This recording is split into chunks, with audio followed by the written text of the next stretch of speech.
Great, fantastic. Thank you, Kira. Um, and just since we had Kira on the camera, I just want to first thank everyone who has helped us bring this amazing meeting together. We have already had 3 sessions in the morning for those of you who have not been able to join. We had quite a number of people. We had over 150 people joining the meeting in the morning sessions. This is the official opening session of the 2025 annual meeting for child protection in humanitarian action, with the theme of protection of children from the ground up, enhancing localized approaches in conflict and crisis. My name is Hani Mansourian, and I'm the director of the Alliance for Child Protection and Humanitarian Action. And I'm proud to have been part of the team that has brought this together, despite all the challenges that we have faced in terms of resources in the past few months. I will be coming back together with Camilla, who also has played a very, very significant role in bringing this together a bit later during this session, this opening session. It's a very rich opening session. So I'm just here to welcome everyone and introduce our keynote speaker. But then Camilla and I will both be speaking to you guys a bit later to kind of wrap up this opening session. The opening session will be an hour and a half, and we'll have 4 components, starting with Dr. Najat Maalla, the special representative to the Secretary General on violence against children, who will be providing a keynote speech for us. Then we will have a panel of children by children, and followed by a panel of local and community actors, moderated by Sheema Sen Gupta. And then Camilla and I will come back and talk to you guys a bit more about the meeting, the theme, and that will be the opening of this 2025 annual meeting. I just want to flag that for those of you who have been part of the Alliance for a number of years, this is the 10th annual meeting that we have organized. It's hard to believe that a decade has passed since the Alliance has, in its current form, has been providing support and services to the sector. But it's also an honor for me and others who have been part of this with you all along. Without further ado, I hand over to Dr. Najat Maalla for opening remarks. Thank you, Hani. Thank you, Hani.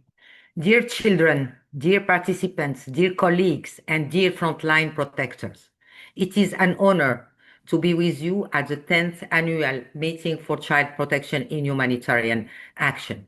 We are meeting at a crucial moment as we are sadly in the midst of a global child protection crisis.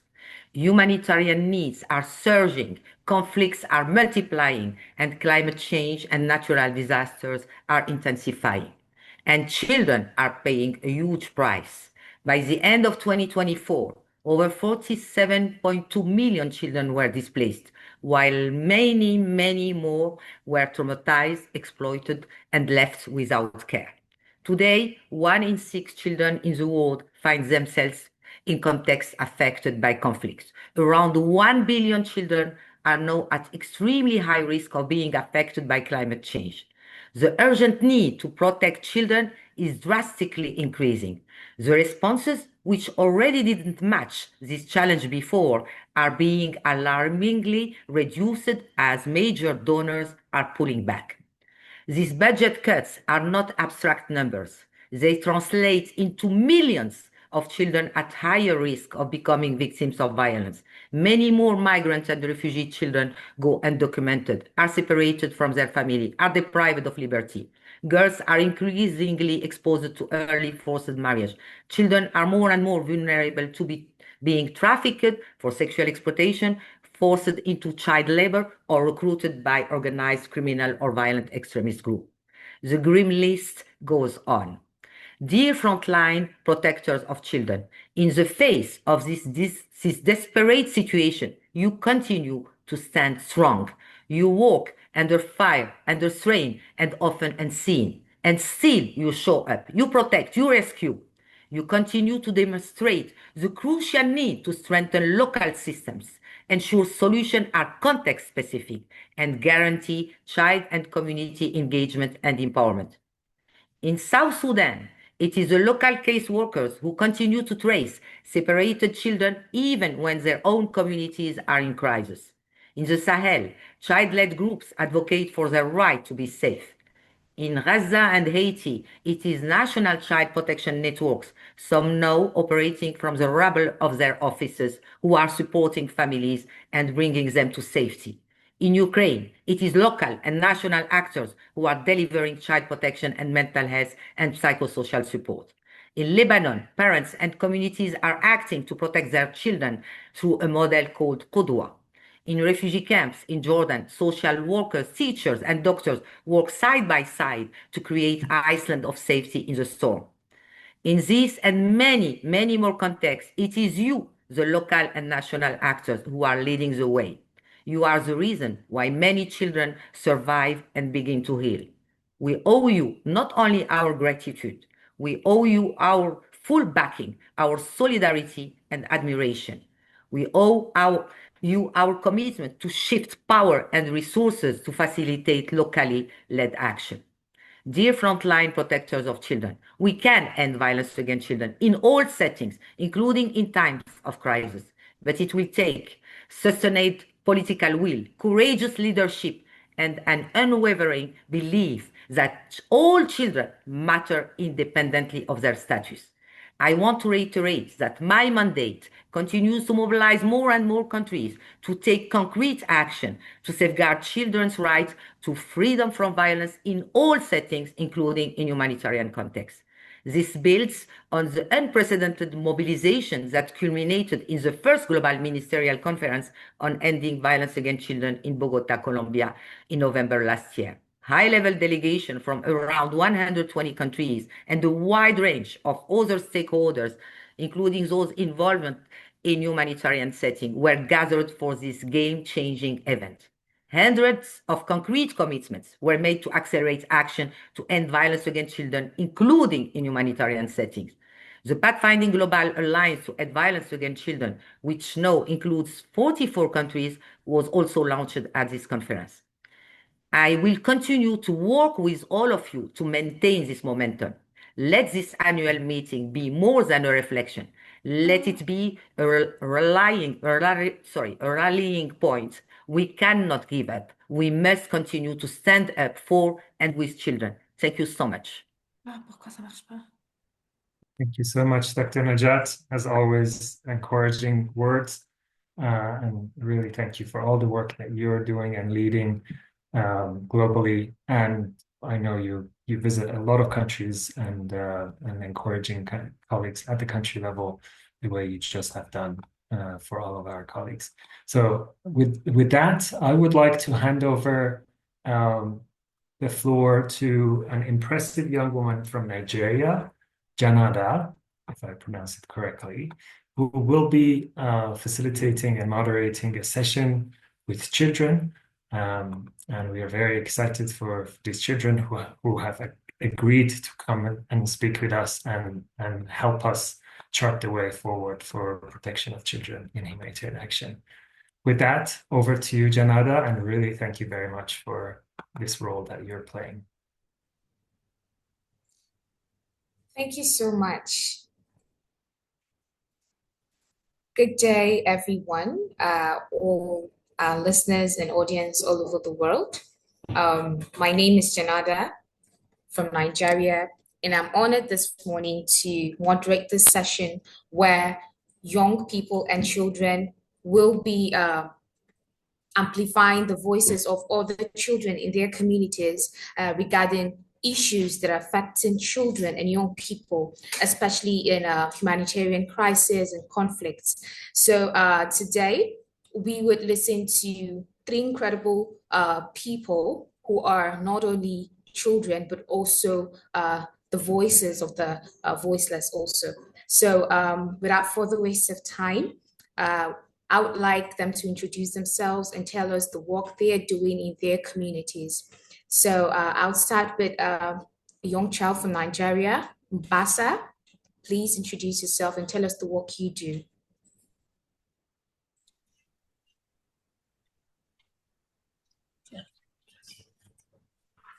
speak. Hi everyone, my name is Vasa Christopher. I am an adolescent focal point group and a member of Adolescent Life Skill. I represent children in my community. I talk to them about their rights and freedom. I also explain the various types of abuses child face and the importance of reporting if faced with any. Thank you. Thank you very much, Mbasa. Welcome to the conversation. Over to you, Gunnar from Ethiopia. Kindly introduce yourself and tell us the work you do. Okay. Hi everyone, my name is Gunnar Tujak. I am from Ethiopia and I am the member of Adolescent, or I am the representative of Adolescent. Thank you for giving me this opportunity to introduce my name.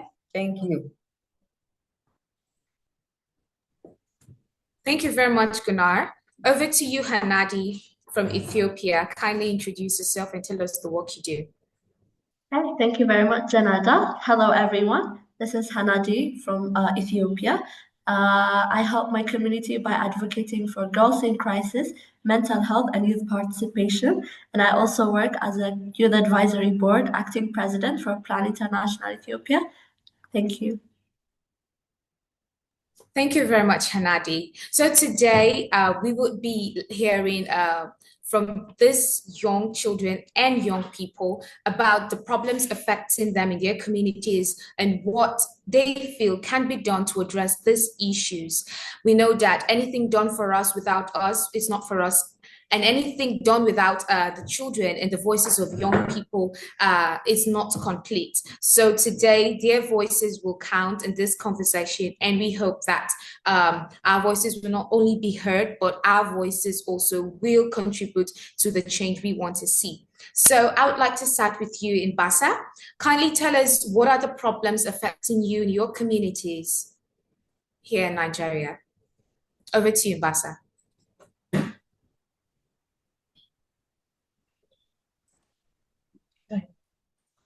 Problems that are facing children, adolescents, and youth in Nigeria are education, increased high level of illiteracy among adolescents and youth.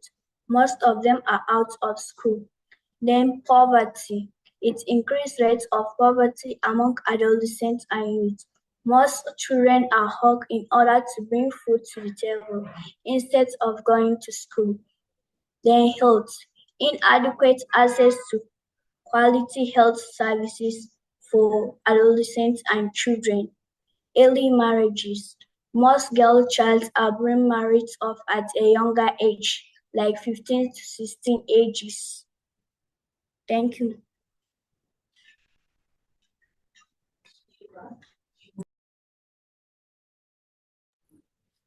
Thank you very much, Mbasa. Do you have any other thing you would like to say? No. All right, thank you very much, Mbasa. Indeed, the quality of education and access to education for children is an issue that I believe it's affecting a lot of children in different regions of the world, and also child marriage. Talking about that phenomenon is something that is affecting young girls, and we hope that our voices as young people will be heard and it will be able to bring the change we want to see. Thank you very much, Mbasa. Coming to you, Gunnar from Ethiopia, what are the problems affecting children in your community?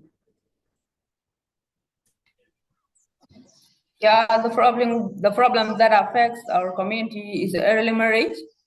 Yeah, early marriage can affect our community more, and there are some impacts of early marriage can affect our community.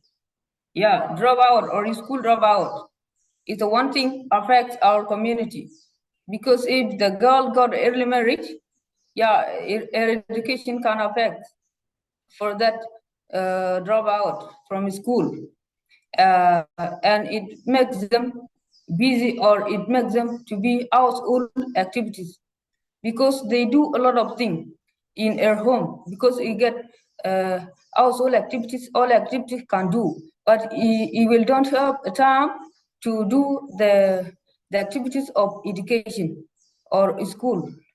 At that time, it makes a girl busy, or if the girl get early married, yeah, it can make busy for that. And again, they have a lack of esteem because they don't believe themselves. They don't believe their education. At that time, they have lacks of esteem. Thank you for hearing me, or thank you for hearing my point. Thank you. Thank you very much, Gunnar. Is there anything you would like to say again?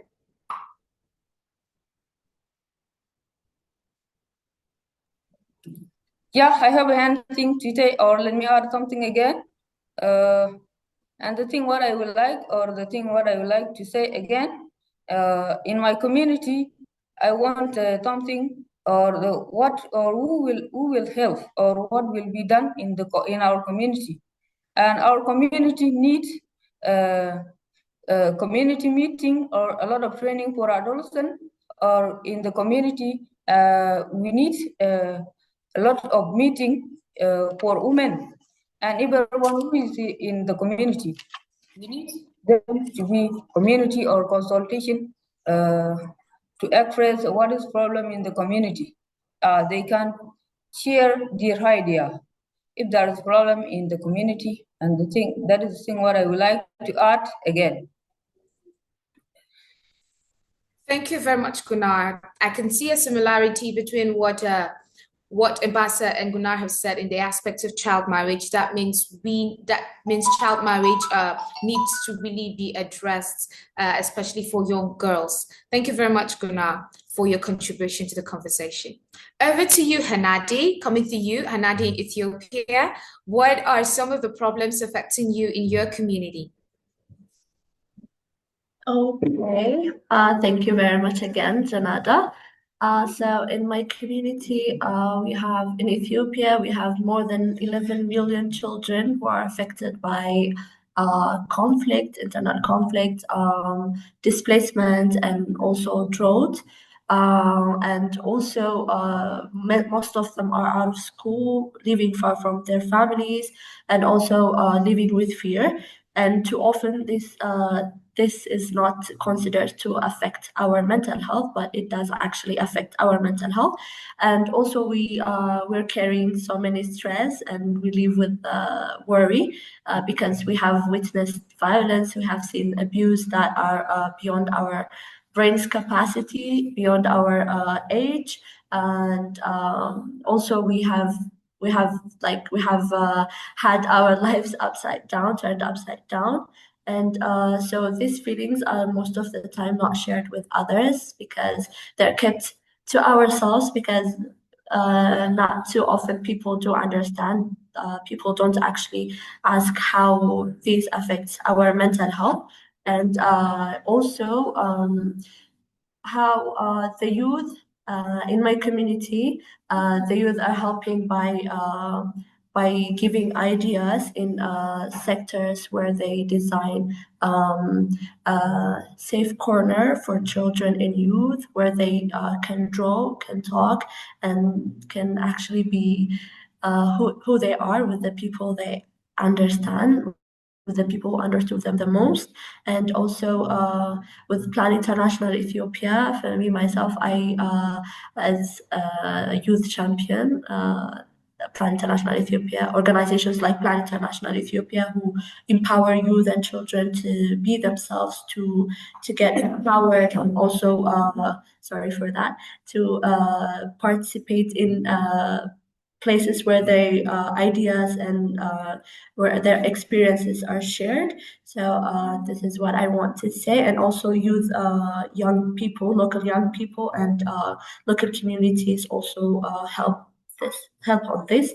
Thank you very much. And also one point I forgot to add is that we witnessed young girls, as mentioned by Mbasa and Gunnar, young girls being married off in an exchange of a cattle, and that's not actually just a matter of gender equality. That's a matter of life or death.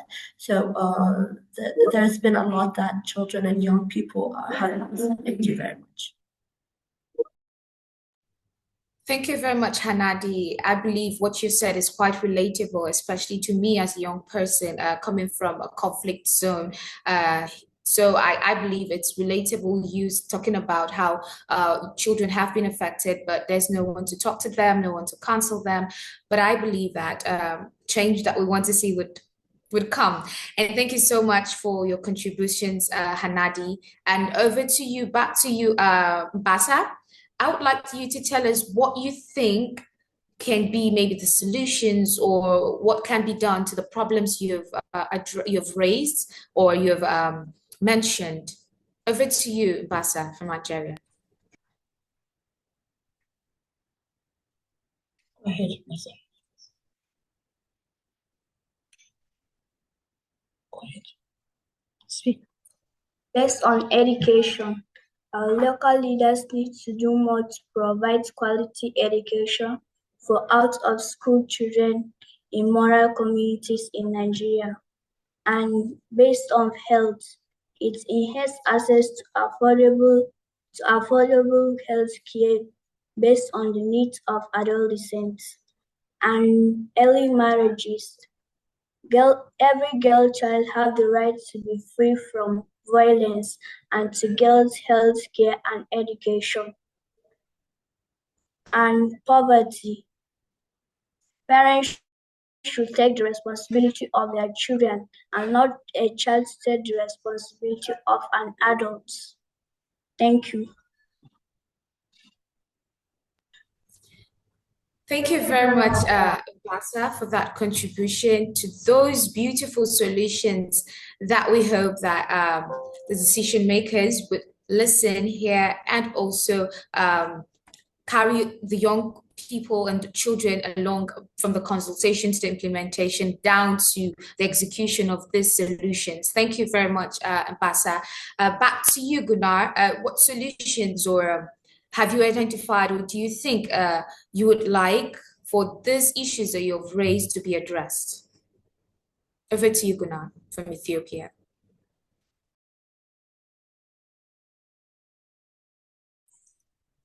Okay, thanks. And what needs to be done in our community, in my community? Yeah, we need a community training or a lot of training in my community and sharing experience, ideas, and community consultation, and a lot of things we are need here. We need helping children or young people to know their rights and participation. Yeah, and those things we are need in our community, and our community need to be changed. We need providing assistance for girls at the school. Thank you. They are the thing what I would like to narrate you at this time. Thank you. Thank you very much, Gunnar, for that beautiful contribution. And I believe that you said young people need to be brought into the decision-making platform and also training. And I believe that is very important, building the capacity of children and young people. Thank you very much, Gunnar, for that. Back to you, Hanadi from Ethiopia. Please, can you give us your solutions or what you think can be issues you've raised? Okay, thank you again, Janata. So what needs to be done is that we, children and youth, should be part of the decisions about our lives, because the decisions usually affect our lives, but we are not in these decisions that actually affect our lives the most. And also the second one is we need to be heard, not just about safety, but also about our mental feelings, about how we are actually feeling.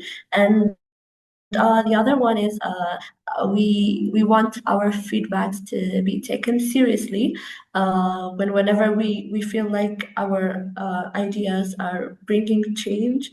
We're given hope. So hope is the bigger part of mental well-being.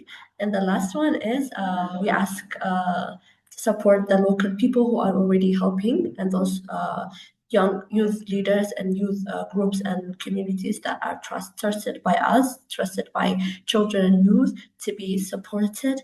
Thank you very much. Thank you very much, Hanadi. Thank you so much for that contribution. Indeed, young people need to have that hope that things will get better and that the change we want to see would also come. Thank you so much, Mbasa from Nigeria, for your contribution. Thank you so much, Gunnar from Ethiopia, for your contribution. Thank you so much, Hanadi from Ethiopia, also for your contribution, for your beautiful voices that has actually touched our hearts this morning. And we hope that those that are in charge of every implementation, the consultation steps have listened to these issues you have raised, and they will be addressed to bring about the change we want to see. So we've come to the end of this beautiful conversation this morning from these beautiful voices from Nigeria and Ethiopia. My name is Janada from Nigeria, and also I just want to reiterate that children and young people are not only beneficiaries of projects, we are partners and leaders in this journey. So the earlier we are brought into the decision making platforms, at the decision making table for our voices to be heard, the better our world will be, because each and every one of us has something tangible and the potentials to contribute to the change we want to see. Thank you very much, and over to you. Thank you very much, Janada, and all the panelists for your very inspiring and courageous interventions. Thank you for being with us and helping us chart the way forward for child protection in different contexts. So now we have a panel comprised of 3 actors that operate at local, national, and community level.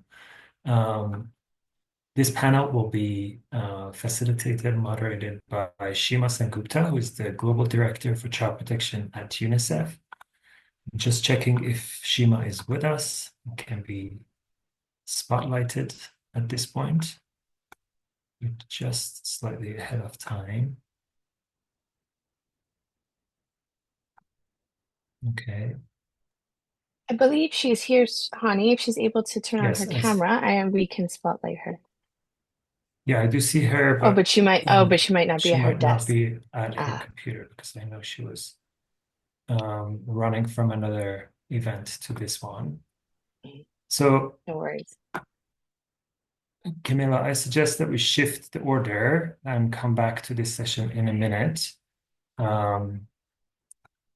Would you like to come in, Camilla, with some of your interventions, and then we come back to the panel once Sheema is with us? Okay, I'm sure I can do that. Okay, no problem at all. Well, it was really inspiring to hear from our children and young people, so I can't not reiterate my words of thanks to them for all the efforts they've made over the last probably month, I think, but particularly in the last week, to bring those remarks together, which I found very inspiring. So hello again. I'm delighted to welcome you personally to the 2025 annual meeting for Child Protection and Humanitarian Action.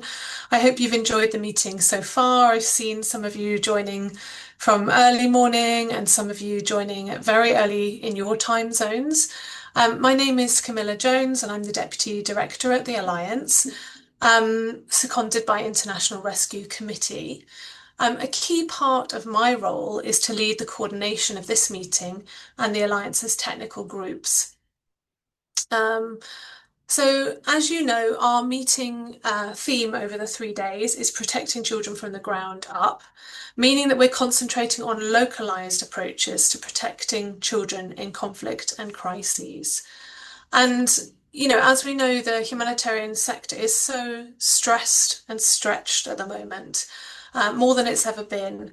And everyone from the emergency relief coordinator, Tom Fletcher, to local actors themselves are trying to ensure the survival of humanitarian action through reinvigorated localization efforts.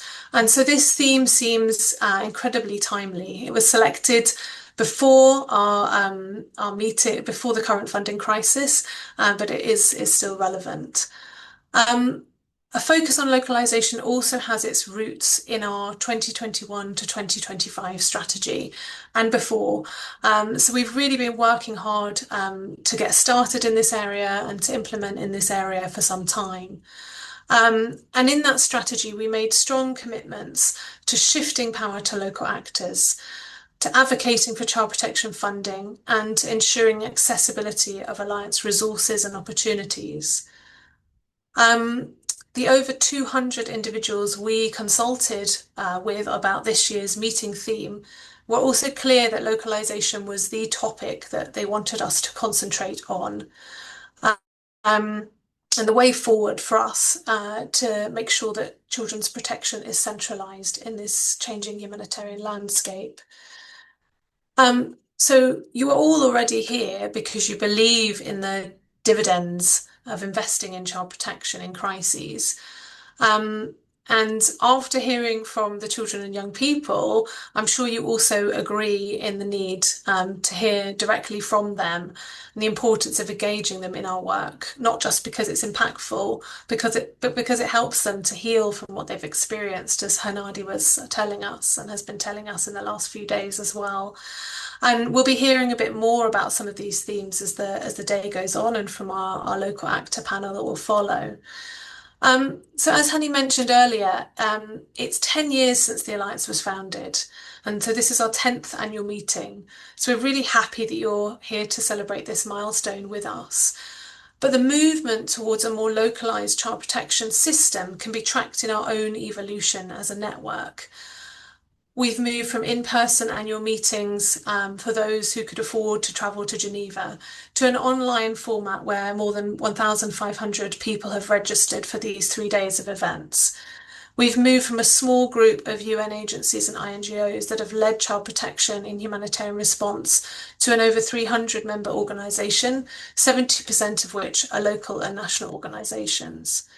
And we now, from our 16-person steering committee, 16 organisation steering committee, we have 5 local and national NGOs, Ajedika, BIFED, Child Guardians, Daystar University and REPSI.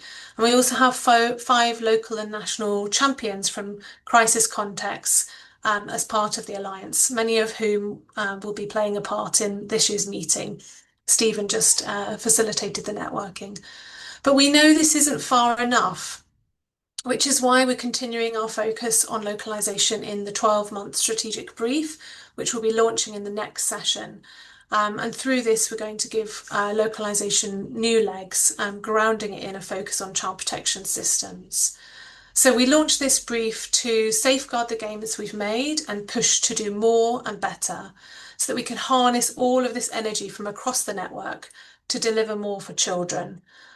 Which is the simplest way we can express what the purpose of the Alliance is. So as the Deputy Director and the lead coordinator for this meeting, I wanted to share a few flags about the meeting itself. We've got a number of sessions from Alliance groups, which we're going to put in the chat for you. I hope my colleagues had a chance to see those notes I put there earlier today in the middle of all of our other logistical pieces. But yeah, we've got a number of sessions from our Alliance groups. These operate as a technical backstop for the sector and are open for all to join. So if you're interested, please get in touch with us. And there's details of all the groups on our website. We also have a couple of key sessions that link to the changing humanitarian landscape that we wanted to flag. So again, these will be put in the chat, but we have a session on keeping child protection on the agenda in a shifting funding environment tomorrow. And at the end of the day tomorrow, one on the ongoing conversation about the humanitarian cluster simplification. So we are also having a number of sessions in French and Spanish this week, and we will put up a sort of post-meeting meeting in Arabic, because we're very conscious that this year we don't have as much interpretation as we would like and as we've been used to in the last few years. And all of the sessions will be available on YouTube after the meeting, so you can watch then with captions. I wanted to also say a sincere thank you to Plan International for facilitating this year's child and youth participation. This speaks to our ongoing commitment to ensure meaningful participation of children and young people in humanitarian action. And it would be remiss of me not to request your attendance in our closing and way forward session, last thing on Thursday. In that session, we'll collectively wrap up and consider how we move forward in this time of upheaval and consider exactly what the Alliance's role will be in the changing humanitarian landscape. We'll be particularly looking at the learning from the meeting theme and how we can take it forward through the systems and investing in local actors objective we have in the new strategic brief. So please do join us for some group work in that session and to hear from a range of speakers. So I was going to hand over to Hani for some sort of inspiring closing remarks, but I think we're now going to head back to our panel speakers. Hopefully they're ready now. So I'll hand back to you, Hani, to see where we're at. Thank you so much, Camilla. And again, as Camilla mentioned, she has played a leading role in organizing this meeting. So a huge kudos to her and the rest of the team who have really worked hard to bring this together. So with that, and without further ado, I'll hand over to Sheema. I just want to make sure that I know we have Lora, we have Lam, Dr. Qasim Saad. I have not been able to see Dr. Qasim here. Just want to make sure if he's here or not under potentially a different name. If not, I will hand over to Sheema Sen Gupta, who is the Global Director for Child Protection and Migration at UNICEF, who will be moderating this session at this point with Lora and Lam. And then we will see if we can get Dr. Qasim in as we go through the panel. Sheema, over to you, and thank you for moderating this panel. Thank you so much, Hani and Camilla. Thank you so much, because I did join at the start of the session and then had to step out for a bit. But I came back just in time to hear the last speakers and a bit of, you're pulling it all together. So very, very useful as well. And I'm really excited about the discussion that we're going to have, because I think this is such a critical moment to be having this discussion. So first of all, let me start by saying a big thank you to each one of you, and just picking up from where Camilla was as well, for the work that you do, for your commitment, not just to come, to be online, to access it from everywhere else and give this time, because it is a reflection of how important you think the issue is. So really, really appreciate that. I think, one of the things that is so important for us to discuss, and you're discussing it, you're in the midst of it, but for us to actually come together and talk about is this whole, and it's strange because I had to step out because I was doing an interview. I'm at the World Congress for Justice with Children, and I was actually doing a little press interview. And one of the things that I was asked was also, how is everyone managing with this funding crisis? And I think that goes back to, brings us back here to this discussion, right? This funding crisis that we are all facing, with significant cuts in development aid, but even more significant for humanitarian aid. And what does that mean? How does that translate to the work that we all do on the ground and the work that we do for children? How does that translate? What does that mean for children? And I think that's important. That's the discussion we're here to have.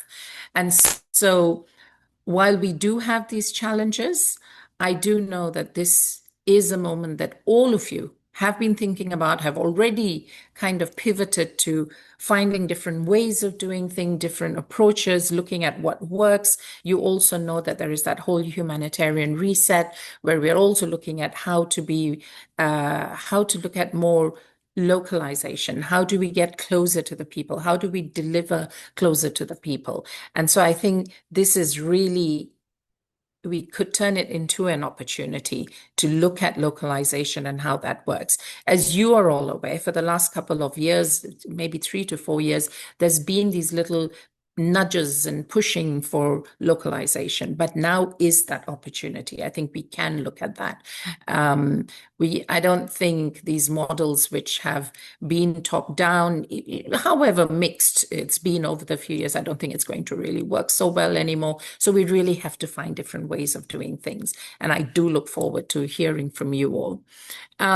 Maybe just a couple of things. I don't mean to take up all the space and speak. So just a couple of things, looking at the paper on protection of children from the ground up. I think that's super critical. There are really important things in that paper that we could all learn from, and that it's coming in from the experiences we've had on the ground with all of you and what you do. And maybe just a few key points to talk about here. And again, we've said this before, but now is the time. Are we really focusing on context relevant interventions? Are they really community-owned child protection initiatives? Are they, or again, is it being imported? I think we can answer those questions, and we can look at those. And back to what are the local systems? What are the systems on the ground that actually ensure there will be leadership, which then leads to the sustainability question, right? So are we looking at those? Are we using them? Are we really leveraging those? And then what's that engagement of children and of the communities that they're in, so that we can have this, as we move towards localization, we can ensure that they are accountable as well. So I think we need to look at this. It would be good to hear from you all first, and then we can move towards more of a discussion. So if I may, can I start with you, Lora? And maybe I'll start with a question, Lora, just taking it up from where I stopped, about if you could tell us about how do you see, what's the role of local and national actors? What role can they play? Let's say in a crisis, and if we look at two broad phrases in a crisis. So first, what role can they play as first responders in the aftermath of the crisis? But also, how do they contribute to building the systems that can sustain those principled approaches for protection of children? So maybe just to hear what your thoughts are on this. Thank you. Thank you, Sheema. Thank you, Hani and Camilla. And thank you for giving me the opportunity to share with you some many, I would say, challenges of a local NGO. So I'm, let's say, the founder and the president of a local NGO in Greece called Metadrasi. I know what that means. Meta in Greek, it's quite known. Meta is after. I mean, what are we doing after? Many people are coming to Europe. Greece is the main gate entry of unaccompanied minors. So Meta is, see what they have in their head. They arrive and they expect a Europe, a democratic Europe that, they will be protected. And what they found, it's a big question. And on the other hand, we think about the locals at the borders. You have to imagine that Turkey is opposite from Greece, and the majority of people are coming from Turkey. And in Greece there are many islands. So many times I love this border protection in the sea. It's not. It's quite a challenging issue. So and Drasi in Greek means action. So action is really the word for local NGOs. To understand that local NGOs are always there. So keep that in time of crisis. Yes, you have many international NGOs coming, international organizations are coming, but who is staying at the end of the day is national NGOs. So we are at the front line, and that's something we have to keep it in mind. I would just, I don't want to tire you, but Atlas is doing many activities. It's maybe the biggest NGO for refugees in Greece and unaccompanied children.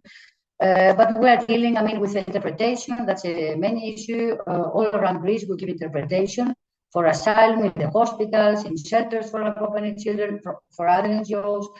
integration, very important. But the main issue of metallurgy, the main, let's say, activity is with unaccompanied children.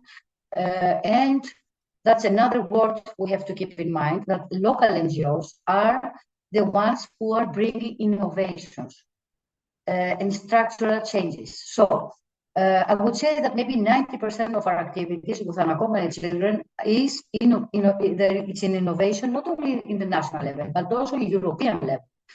So I would like to highlight, a period in this country. Maybe of you maybe remember, in 2015 until 2017, Greece was declared as a country in emergency.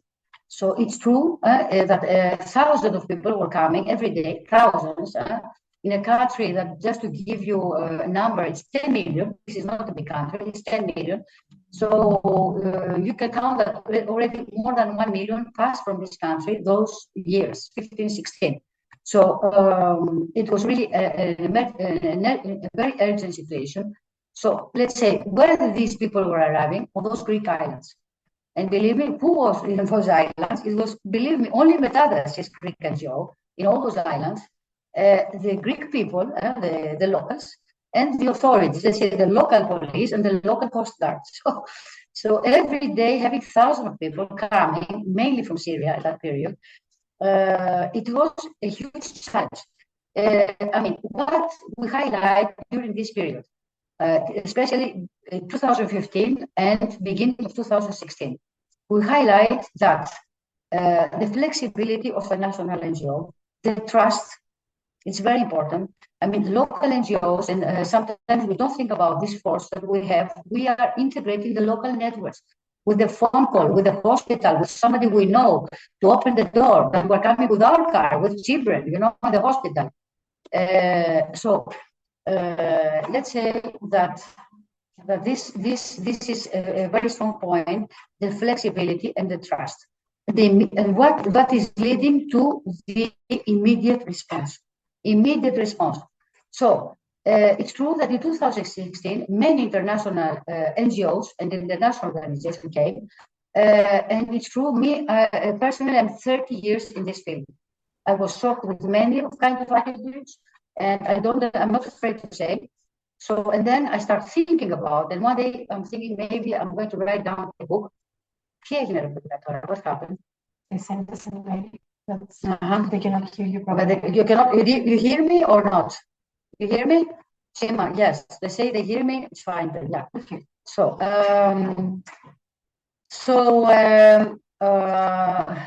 let's say, yes, another 3 points I want to highlight during this period.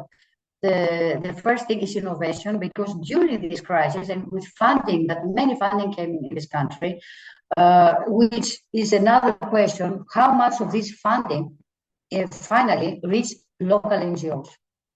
So we have to keep in mind that a local NGO, and that's another point that we can highlight, this force of an NGO, it's a strong point, that 90% of our budget are going in the field, in the activities. And only 10% is the overhead. So that's a big difference between an international NGO and a local NGO. Let's say, but I want to give you this example. So during this crisis that we're running like crazy, of course we needed more help. It was impossible that local NGOs and even the structure of Greece could not respond. So it's true, we should not be only negative. I mean, international organizations came with the big money, as we say, with funders, because they have access. We don't have access to many of these kind of fundings. And of course, they could, of course, create big camps and help on those things, the procurement and all these kind of things.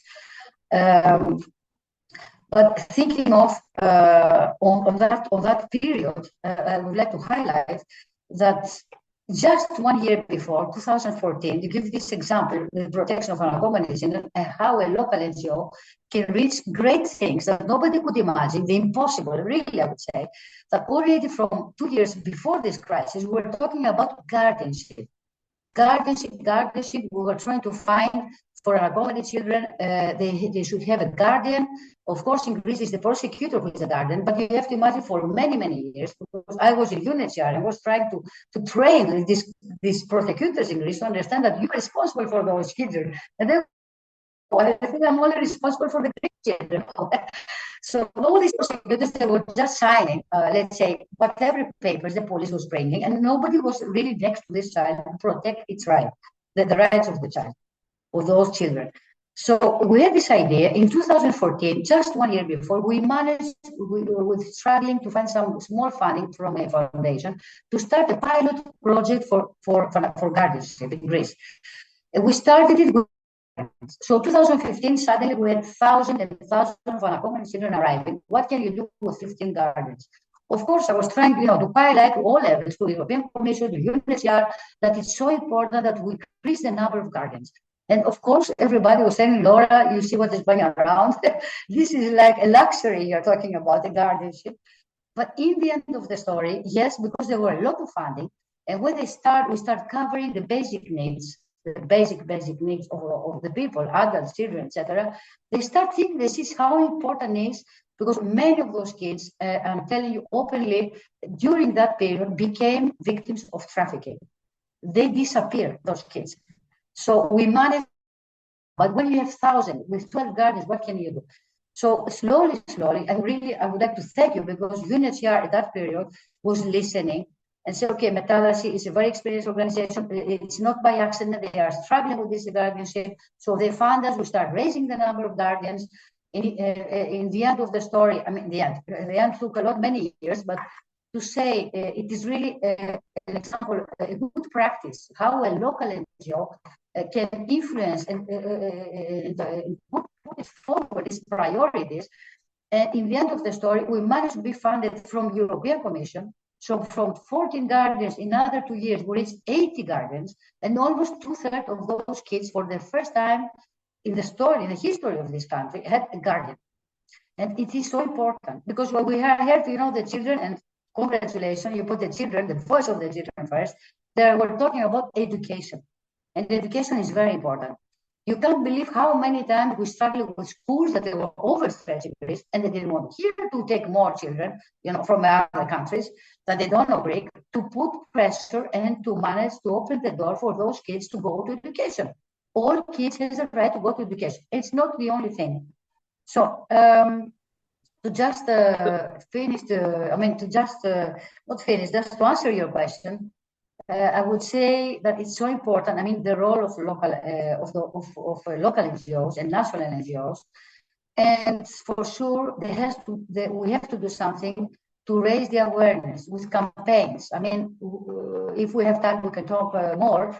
How foundations, like this, also big families, and I know some rich families that have some advisors where the money will go, because one also strong point of NGO is that a national NGO, a local NGO, knows the real needs, knows the priorities. And unfortunately, I will continue with this if you want, this cooperation we have with international NGOs, which are many challenges, but also good points, how an international NGOs could work to Lora, help be more efficient. Thank you. I can see so much of your experience coming out there, and it's very interesting. And I want you to hold that thought, because we will come back to that part. But you talked about, I like the way you said, the end of the day, who's going to be here? Right? It is going to be the local NGOs. And I think that actually addresses both parts of the question, where you're talking about the sustainability as well, and really about bringing in innovation and structural changes. If time permits, I will come back to that to understand a bit more. And then very importantly, the flexibility and the trust that you talked about, and the networks. So what I do want to, we will come back to a bit more of this, but I do want to bring Lam in at this point so that we can actually bring the two sides together. So Lam, in your experience, and that's been a lot as well, what approaches do you think work to really strengthen the context relevant community-owned child protection that we were talking about? what are those, 2 or 3 critical things, approaches that will help that? And when you're telling us this, please also talk about leadership. And, as I said in the beginning as well, the leadership by the local and national actors. And what role does this play in the success of the approaches that you're going to tell us about? Just if you could dwell on that for a bit. I will let you speak to this, if you can keep it within 7 minutes or so that we can come back. And if at that point, Dr. Saad Qasim isn't here, we will come back to you both, and then we can have a discussion around that. Thank you. Over to you, Lam. Thank you very much. My name is Lam Deng from Uganda, as a community leader and facilitator in a child protection.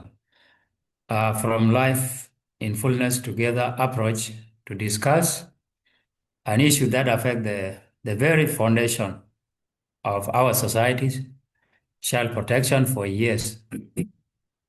Child protection has been led predominantly by external actors, many of whom have been stepped into communities with the noble intention of providing solutions. Yet, we must ask ourselves, are these solutions truly owned by people they are meant to serve? Do they strengthen local capacities? Do they empower communities to protect their own children beyond the presence of external organization? Today, I want to discuss how we can strengthen child protection initiative in a way that rooted in the community. So when we see the way NGOs have been coming to the community, especially in our refugees camp, the time during the influx in 2016 in Uganda, we have seen most of the NGOs, they came approaching the community with a child protection program. That one, you could say it is a top-down approach child protection program, because they selected sites, identifying issues within the community, design intervention, implementation program with a limited input. Because the community is not involved in most of the life cycle of the project, sometimes it is likely the project is not standing when the fund is ended from the NGOs. So 3 things sometimes happen when the NGOs left. Before they left, community see them as a service provider, and also community see them, they rely on NGOs instead to stand on their own capacity or to make their strategies, how to go forward when the funding is not available. Third, some projects fail because of the community not involved in all life cycle of the project. This is a witness in the place where I stay. Most of the child protection, they call child friendly space, actually, in different organizations. Most of them, some of them they face challenge, some of them even fail because there is no funding from NGOs. Because the local community were not strengthened, were not trained how to go forward with the child protection, how to stand on their own capacity. So it is very hard for them to stand because they don't know where they're going. So it is very challenging. And even when the World Vision left because of lack of funding from UNICEF, we found that we had a big challenge, a mountain to climb. But we stand only in one side because these are our children. What do? Can we just leave them, people to abuse them physically and emotionally? Or we just sit and watch what is happening? So we said, okay, now let's take time. We give them opportunity to learn, and also we lobby how we can get help in a local level. But we thank God that World Vision came back with a program. This one is called Left Approach by World Vision, and they came back, and it is a very good project. It is approach. It is a partnering community, not just coming up as a serving provider. It's not like the first time. It is a different approach now. So when we had the memorandum of understanding with the World Vision, we have to be involved as a community in a site where World Vision will take one side. If it is construction, we have to put our input as a community. If it is a learning side, also we have to put as a community so that the program will go forward. In a session arrangement, also through the training that we got from World Vision, through lift approach, it is different arrangement. It is not like the first time where we could just sit in the center waiting for the children in child-friendly space to come and get information, how it is happening to so and so, like case identification. So right now we are moving to the community from house to house to have engagement, the community, and also the children. So when they started the project, so first they started with consultation with all the children, the adolescents, the caregivers, all the community members, even including the leaders in the camp, were involved in consultation and also in implementation. All the parties right now, they are in that project.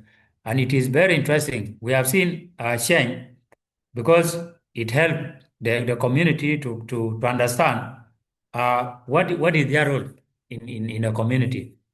In the first time, you have seen the role of the local leaders sometimes is challenging because most of them, they were undermined by external actors.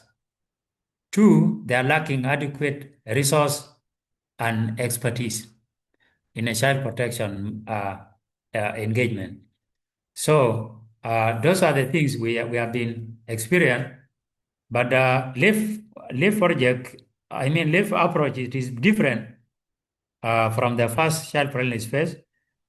And in life cycle, also life cycle of the project is involve all the partners, as I has mentioned, and also it is a community that is owning the project right now. Even if the World Vision left, the approach will remain and will still stand, and also it will sustain the community because most of people they gain experience right now through the activities. So that is the key, and so yeah. So that's it. Yeah. Thank you so much, Lam, because it's really interesting, how you took us through where you thought the gaps were and then how you started filling that in to understand what would be sustainable. And then you also started speaking about the lack of resources, but then keeping the expertise so that the interventions and the approaches become sustainable. And I'm just going to check in before I go to the next one. I can't see Dr. Qasim Saad, so I'm guessing he isn't online. Hani? No, we haven't been able to spot him, unfortunately. Okay. But let's continue with our two very experienced speakers. So, Lora, I'm going to come back to you because you had started speaking about resourcing, and Lam had also touched on that, what happens when you don't have the resources and how you can fill those gaps. So I want to come back to this. So you had said what could be done, and I stopped you because I wanted us to have a fuller discussion of this. So in all these aspects, you talked about building the trust, you talked about innovation. I want to hear a bit of maybe 1 or 2 examples of innovative approaches. And then how did you resource them? What challenges did you face in resourcing this?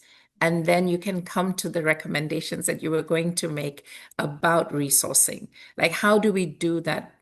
How do you ensure funding for local and national actors?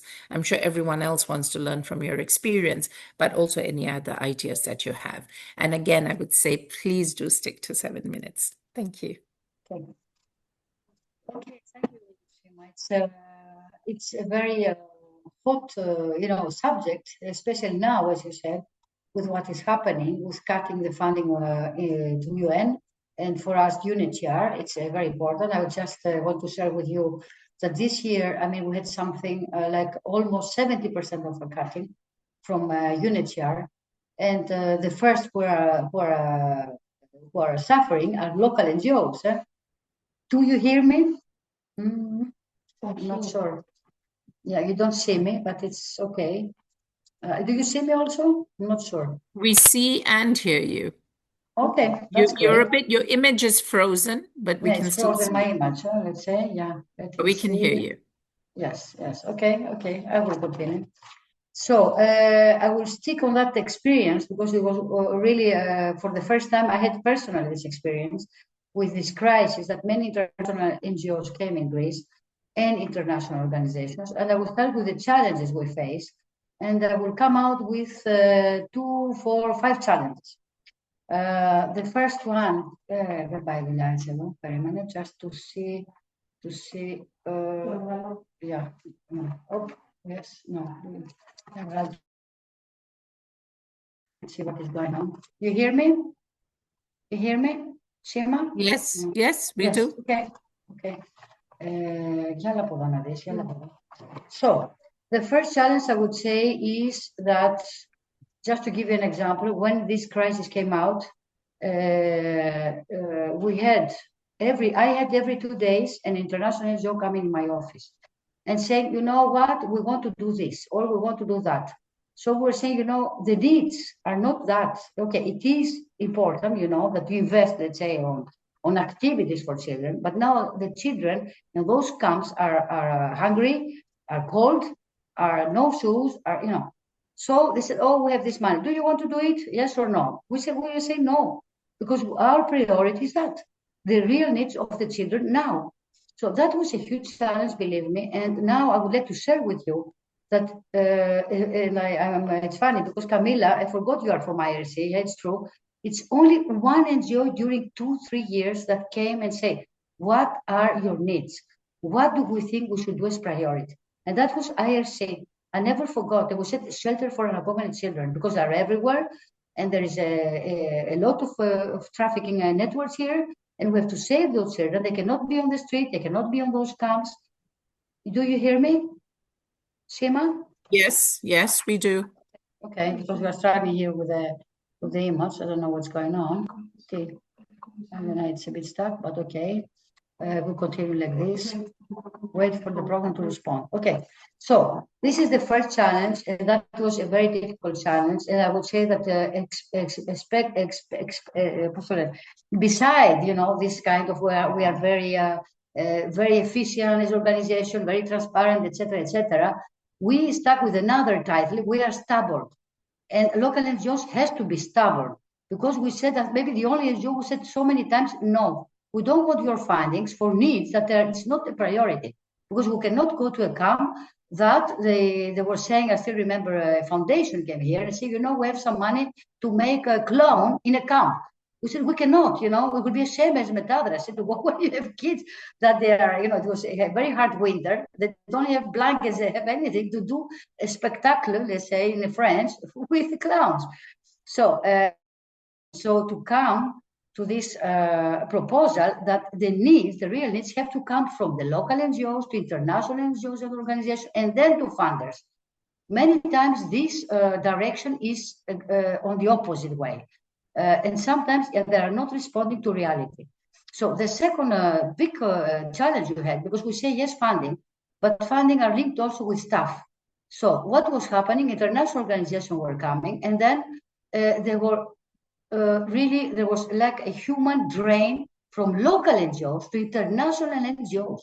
So in local NGOs was in a position that not only was in the field, in the first line, losing its staff, trying to find new staff to train them. I mean, that was something that was really shocked. And of course, it's very normal when we have salaries, that's another, it's linked also with funding. And we have the national salary, which is not the highest, it's let's say medium or low. And international NGOs give the salary 5 times more than Metadrasi, a local NGO. It's impossible. I mean, young people also for the CV, it's much better to say I work with this NGO, I have experience, but also the salaries. So that was a huge issue that I many times raised during this period. So the third, I would say funding. Yes, funding, we know very well that local NGOs.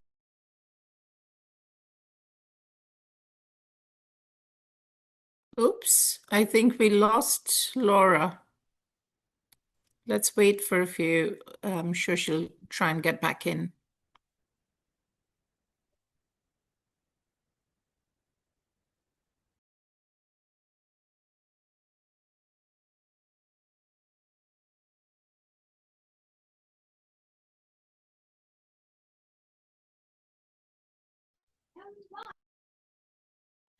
It's a very interesting discussion, actually, because some of these things, and I'm sure many of you listening to Lora and Lam are nodding your heads and thinking, exactly, so this is what we faced. And I think Lora was just getting to that point about also losing frontline workers because of aid cuts and how difficult that becomes as well. Again, something that I think in various cycles of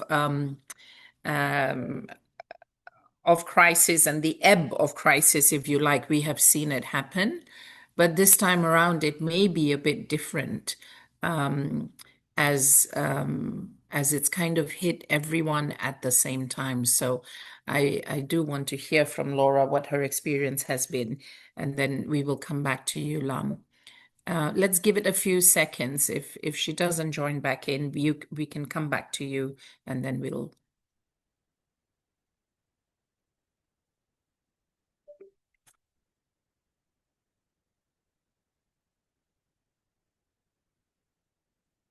Maybe even while we're waiting for Lora, Lam, I wonder whether you wanted to come in with any experience you have very recently have had, in particular on this point that Lora was making. Because you had started talking about when they leave, the resources go away, but your way of addressing it has been to keep those approaches and to keep it within the community so the approaches remain. But have you had, in these last few months in particular, have you been challenged in any way by this human resource gap that's leading to, because of resources, because of funding gap, if you like? Well, yeah, it is true. Actually, we in the camp actually we had a lot of challenges, especially in a learning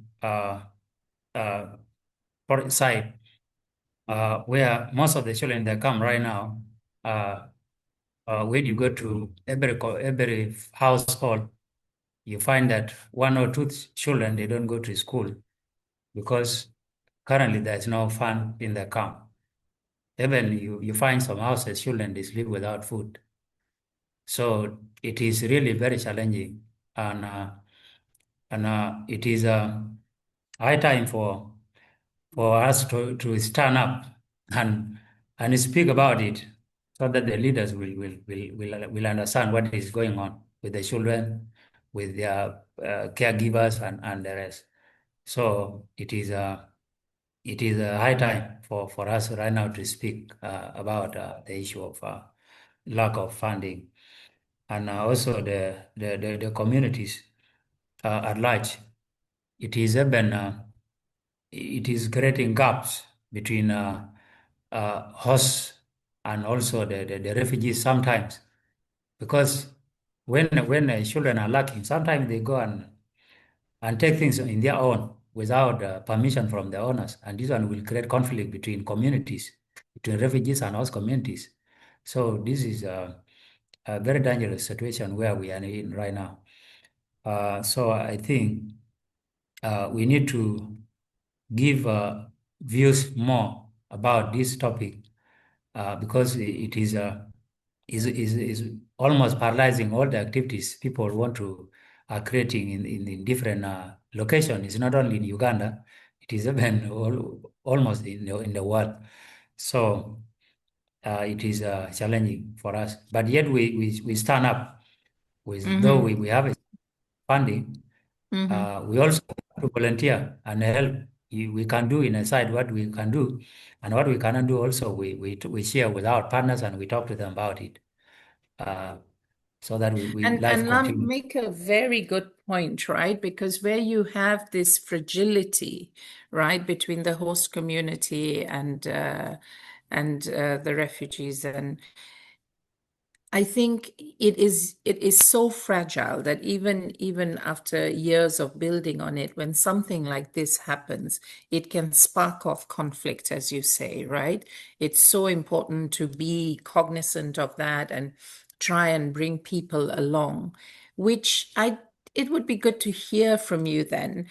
How, and this is kind of linked to, I'm sure you've been working on this, is how do you keep, or maybe if you talk about the importance of community engagement in the child protection project cycle, community engagement, child engagement, because this is when I would imagine in this fragile situation that you would fall back on those communities who you have been engaging. So maybe just to hear from you, how would you, can you just talk to us about the work that you've done around that?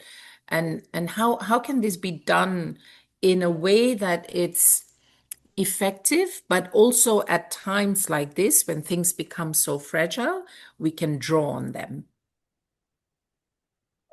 Yeah, thank you. It is important to involve children and community whenever there is a project, if we need, in fact, the project to succeed. Because without the involvement of all the parties, the project will not go through. And especially in the life cycle of the project, if there is no participation in implementation from the children, different age groups, even the parents of the children, people will face challenges. Even the project will end without benefits. But when we involve, it is important to involve children, even in consultation meetings with them, to consult them what is important to them and what do they think about this project, how can it help them. We have to explain to them, and also for them to decide, and also to the community at large. So it is important to involve all the children and the parent in all life cycle of the project, in consultation, implementation, evaluation, and monitoring in all sides, so that they will own the project actually, and so that there will be a sustainability in everything we do in the community. With their involvement, we are in vain. Nothing can go through, because we experience a lot of things in the camp where we stay. Most of the projects fail because people have not involved the people within the locality. Yeah. Thank you. Very, very important points to remember as well. Lora, I'm glad you're back. So let's go back to where you were, and you were telling us about, I'm looking at the time, so maybe just another 2 or 3 minutes. You were telling us about, one was about not being donor driven and to be very clear on what you would do and wouldn't do. But then you were starting to tell us about the funds that are linked to staffing and losing frontline workers and the impact that it has. So over to you to finish in the next 3 minutes, please. Thank you. Yes, I had only these 2 points. Just that let's say, I mean, that's the position also. Somehow there has to be a framework as I heard before, that we are partners. Sorry, Lora, we don't hear you very well. You're breaking up. Yes. And I know it may be a connection issue. So maybe just speak slowly and loudly so that we can. Thank you. So to add a third point, which is the recognition of the work of the local NGOs. So it happens with our cooperation, and I heard before that we are partners.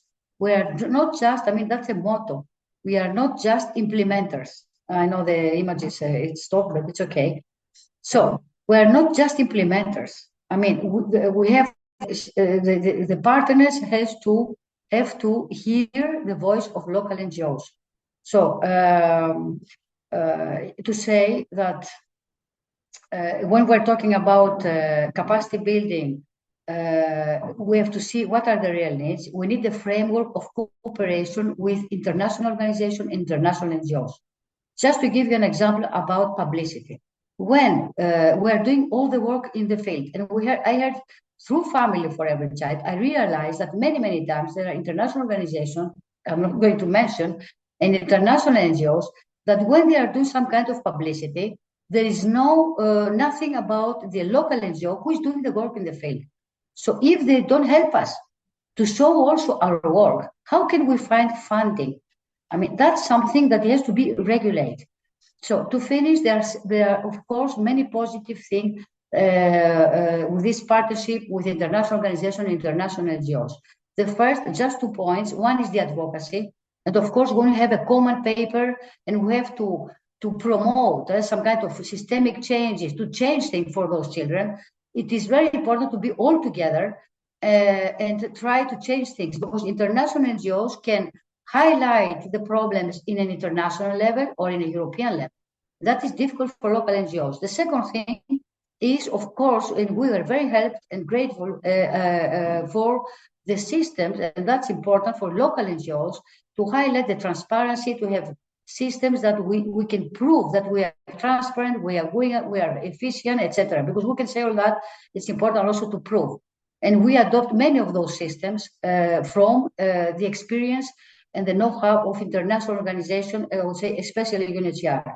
So the third thing is, it's very important, and I'm thinking I was thinking in Africa and those countries that we know that there are a lot of dictatorship, and it's not easy for a local NGO to move freely and to say its opinion.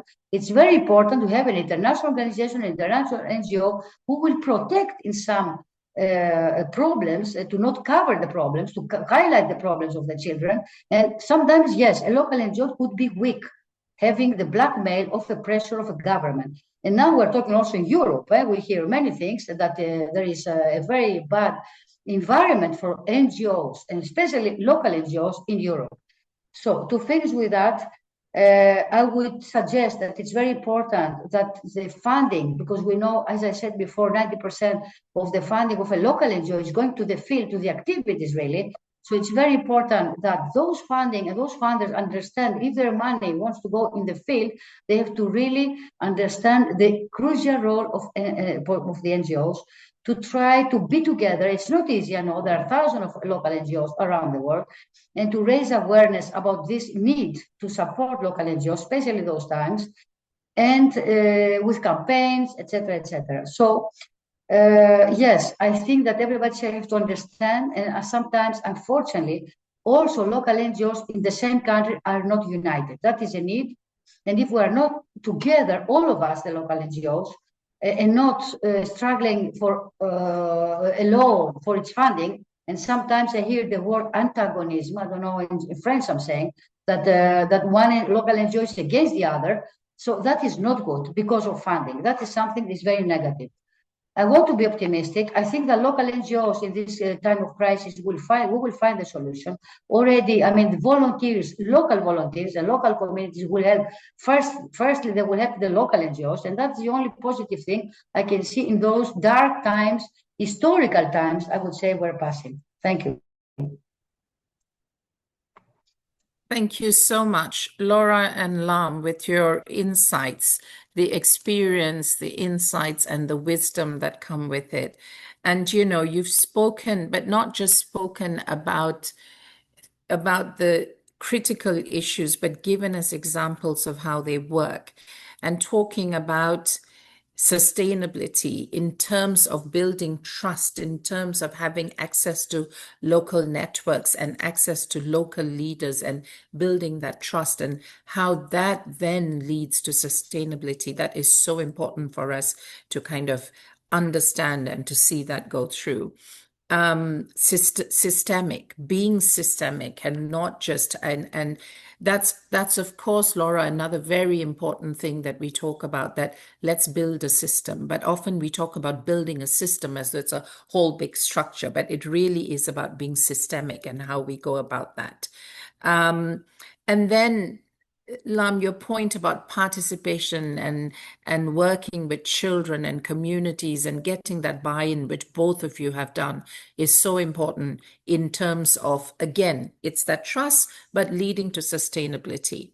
I do like also, Lora, that you finish with what is different? What is it that local NGOs can do versus what is it that can be done by the international ones in a bigger context, looking at that advocacy and the voices that can come through, but also to highlight the work that is done by local NGOs. And I think more and more we are indeed seeing that happen, right? We see not just international NGOs, not just the UN agencies, but even donors themselves, and even those who fund all of us, they talk about localization. They understand the value of localization. But you're right, we need to keep talking about it. We need to also ensure that this is where the support goes into.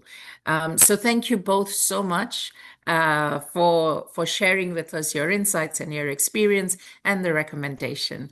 Over to you, Hani. Thank you very much, Lam, Lora, and Sheema, for this really interesting discussion. This is just the beginning of the discussions that we're going to have throughout this week on this particular topic. So you really helped us frame the debate and the discussion that we're going to have. Hopefully, we will get a lot more on the nuances that Sheema, you very masterfully kind of summarized. I think each of those points are going to keep coming back throughout the 3 days that we have together. So thank you very much. I would like to now start closing the opening session. And then in about half an hour, we'll come back for another session of the annual meeting. But I just wanted to basically sincerely thank every one of you for being here and for the work that brings each of you into this room. Whether you're a social worker, a child protection officer in the front lines of the humanitarian response, an advisor sitting in a capital, or an advocate, you're here because you choose to stand between children and harm.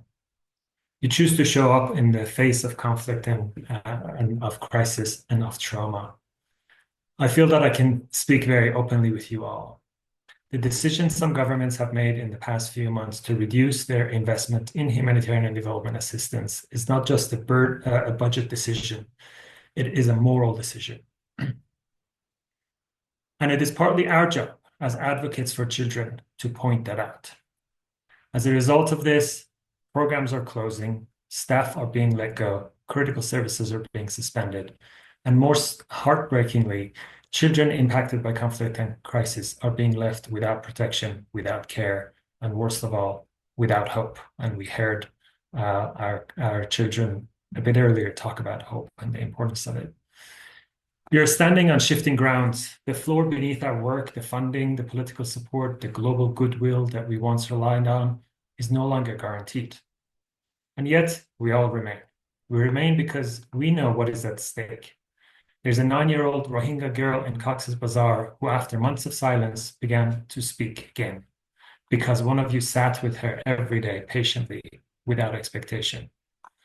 There's a 15-year-old boy in Gaza who survived months of detention and interrogation and is now finally feeling ready to go back to learning because someone in this room said he deserves a second chance. There's a toddler in Sudan separated from her family during an attack, now cradled in the arms of an aunt because a child protection team refused to let her disappear. So I want to say this to you clearly and with deep conviction. We are not accountable to donors. We are accountable to children. Donor priorities may shift, but our accountability to children will not. Because we never signed up for this work with the promise that it would be easy or safe or secure. We signed up because we believe children should never be left to navigate the horrors of war and disaster alone. I know it feels like we are being asked to do the impossible, to stretch already scarce resources. We may even feel that our work is not valued by some in positions of power. But I ask you to remember this: what we do matters. Even when it doesn't make headlines, even when the world looks away. Not only because children form the future, but also because they deserve to live a life free from abuse, neglect, exploitation, and violence. Every child you protect, every family you reunite, every trauma you help heal is a defiance of despair.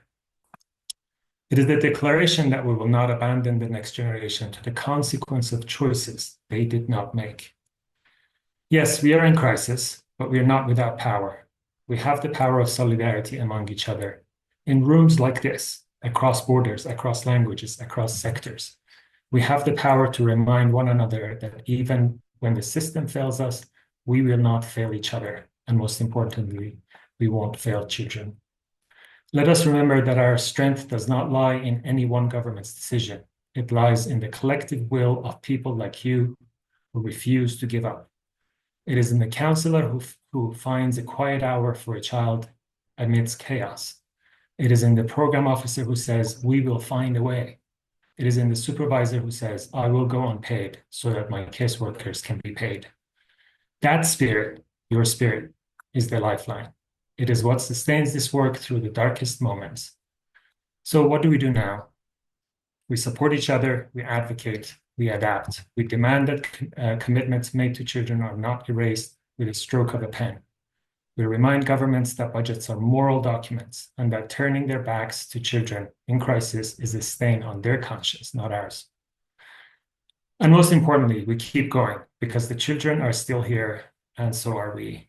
In times like this, hope is not something we receive, it is something we create. With our choices, with our endurance, with our refusal to let the most vulnerable pay the highest price. So let us move forward together, clear-eyed, determined, and united. Let us continue this essential work, not because it is easy to or easily funded, because it is right. As long as you're here, as long as you remain steadfast, so will the promise of protection, and so will the alliance. And thank you for being with us, and thank you deeply for standing up for children when and where it matters most. With that, we will conclude our opening session, and we will move into a break for about half an hour. So we'll be back at 3 p.m. for the next session. You can stay online or log off and come back in. Thank you very much.